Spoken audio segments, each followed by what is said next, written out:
안녕하십니까. 오늘은 격국용심과 수로 중에서 모자멸자에 대해서 공부를 해보도록 하겠습니다. 모자멸자, 모는 뭐예요? 어머니, 자는 자식. 네. 모는 어머니, 자는 자식. 이러한 사주. 자, 이게 내 몸이죠.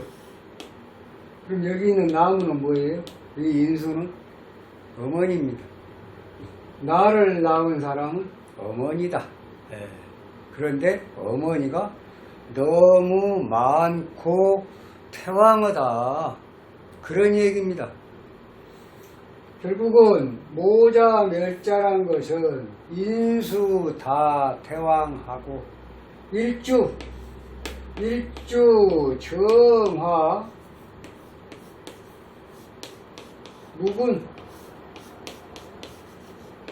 무근하고 그 말이에요. 천간에 놓습니다. 천간도 무. 그러니까 한 점밖에 없다는 건 나 한 점밖에 없다. 물론 인중병화에 통근은 합니다만은 내 한 점밖에 없는데 지지에는 인수가 너무 태왕해서 결국은 이 인수가 병이 되는, 곧 그 얘기는 뭐냐, 정화 내 몸 불 한 점, 불 한 점은 뿌리도 없고 그 다음에 인중병화에 통분은 하고 있지만 굉장히 약하다. 그런 약한 불에다가, 자, 불을 떼려면 우리가 처음부터 조그마한 불을 떼게 되면은 불쏘시개를 갖다 놓고 불을 떼야 되는 거 아니에요. 그래야 불이 점점 타면서 이제 나중에는 장작을 넣어도 아무 문제가 없을 수 있는 그런 큰 불이 되는데, 여기 이제 불이 한 점밖에 없는데 적은 불이 타고 있는데 여러 개의 장작을 그 적은 불에다가 불을 떼기 위해서 넣은 거하고 똑같다. 그럼 불이 어떻게 됐습니까? 활활 잘 타겠습니까? 불이 꺼지겠죠. 그런 얘기입니다. 그러니까 일주 정화가 천간에도 한 점도 없고 지지에도 무근하고 불을 떼는 인수가 태왕할 때 이런 사주를 모자멸자라고 하는데, 그러면 인수는 나무운이 들어오면 어떻게 되겠습니까? 불이 꺼져요. 자, 불이 꺼지면 불을 이제 잘잘하게 썰어야 될 거 아니에요. 그럼 금이 오면 좋습니까? 만약에 이런 사주에 금이 온다. 조금 이따 설명을 하겠습니다만은 목다금결이다. 자, 그러면 우선 이 사주는 일주 정화 무근 오고 천간에 없고 일점밖에 없을 때 인수다. 태왕도 좋고 극왕도 좋습니다. 인수다. 태왕은 이런 사주.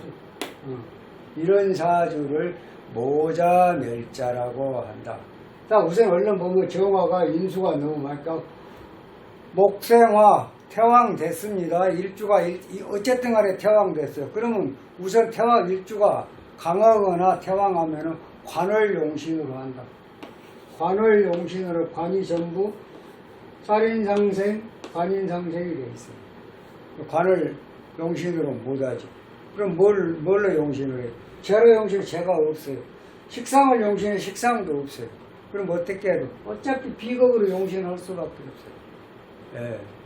또, 그런 것은 기본적인 것이고, 자, 지금 이제 그런 사주에 합이 되어 있습니다. 정림합,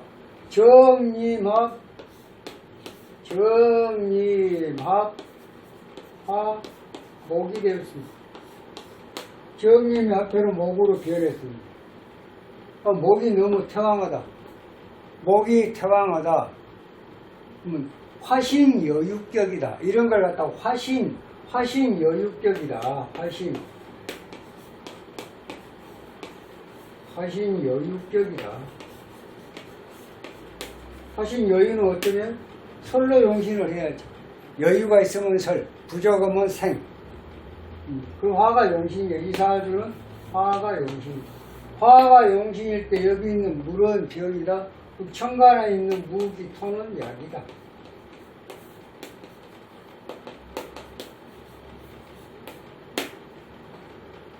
그래서 결국은 모자 멸자의 사주라는 것이 뭐냐? 일주 한 점이 있고 지지에도 무근한 이런 사주. 그런데 인수가 많고 태왕한 사주를 갖다 모자 멸자라고 한다. 결국은 인수가 병이다. 어머니의 자애로운 사람이 오히려 나한테는 독이 되더라. 간단하게 얘기하면 밥을 잘 먹었어요. 밥을 맛있게 적당히 잘 먹었습니다. 밥 숟가락을 놓으려고 그러는데 어머니께서 아이고 착한 내 아들 밥 좀 더 먹게 하면서 물에다가 밥을 한 그릇 더 말아서 자식이 귀여우니까 더 말아주는 거예요. 먹으라고. 그럼 자식의 입장에서는 어떻겠습니까? 맛있겠습니까? 지금 적당히 먹고 마치 컨디션이 좋은데 어머니가 물에다 밥을 말아갖고 또 한 그릇 먹으라고 주는 거예요. 불편하겠죠. 그런 사주다. 예.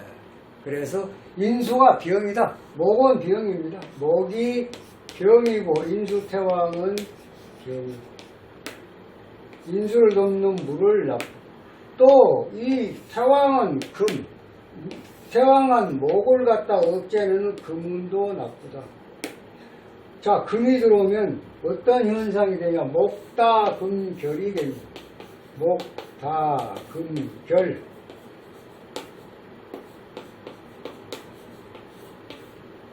나무가 너무 강해서 나무를 쓰는 금의 운이 들어오면은 톱날이 나간다. 굉장히 안 좋은 상황이 벌어집니다. 그래서 결국은 모자 멸자의 사주, 천간에 비겁이 한 점도 없고 지지에도 무분한 이런 그런 상황에 인수만 엄청나게 강한 이런 사주, 이런 사주를 모자 멸자격의 사주라고 한다. 그래서 결국은 인수가 병이다. 어머니의 자애로움이 오히려 나한테는 독이 되는 그런 사주다. 결국은 조운은 화운은 좋고 물이 병이니까 천간에 뜨는 무기 토는 좋고 그 말입니다. 그 외에 금수목은 전부 금수토는 다 안 좋다. 이렇게 보면 되겠습니다. 모자 멸자의 사주. 좀 이해가 가신가요? 네. 비겁이 한 점밖에 없는데 호롤 단신 뇌 하나밖에 없는데 나를 도와주는 인수가 너무 많고 태왕하다. 그럼 나는 숨을 못 쉬겠죠. 마치 밥을 적당히 먹었는데 어머니가 또 밥을 먹으라고 물에다가 밥을 말아주는 격에 그러면 나는 얼마나 불편하겠어요. 예, 그러한 유형의 사주가 모자 멸자격의 사주다. 용신은 불이다. 그 다음에 물이 병일 때 약신은 천간에 뜨는 무기토는 약신이다. 이렇게 알아두면 되겠습니다. 네. 그러면 인수가 병일 때 쟤는 어쩌냐? 금은 어쩌냐? 목다금결이 된다. 이것을 썰어줄 수 있으면 좋은데 억제를 시켜줄 수 있으면 좋은데 이 사주는 나무가 너무 강하고 튼튼해서 금으로 나무를 억제를 할 수가 없다. 예. 이런 경우를 갖다가 영모질이라. 영모질.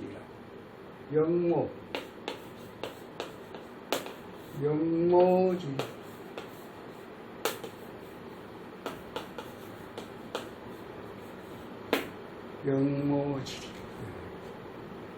그 그 다음에 불의 운을 갖다가 순모질이라고 합니다. 순모질이다.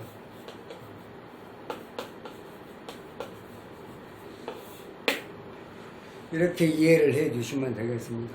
이런 사주가 보면 만약에 천간에 반대로 천간의 비겁이 화가 한 점이 있거나 지지에 화가 4화나 5화가 만약에 있다고 하면 이것은 다르죠. 이것은 인수종간격이 된다. 그러면 인수를 따라가는 종행격, 인수종간격이 된다. 반대로. 그러니까 아무튼 모자멸자, 이 시간에는 모자멸자를 공부한 시간이니까 모자멸자란 것은 나를 제외한 나와 같은 오행이 비겁과 같은 오행이 천간에도 없다. 천간에 없다. 천간에 없다. 또 지지에도 없다. 나와 같은 오행이 비겁이 지지에도 천간에도 없을 때 인수만 많고 태왕한 사주, 이런 사주가 모자멸자의 사주다. 그러면 조운은 비겁운과 천간에 있는 병을 제거하는 약운이 좋고 나머지 운은 전부 다 불편한 운이다. 이렇게 알아두시면 되겠습니다. 이해가 가십니까? 모자멸자, 인수태왕용겁격, 이렇게 보면 되겠습니다. 인수태왕용겁격. 자, 오늘은 모자멸자에 대해서 공부를 해봤습니다. 다음 시간은 좀 더 좋은 영상으로 여러분 찾아뵙도록 하겠습니다. 감사합니다.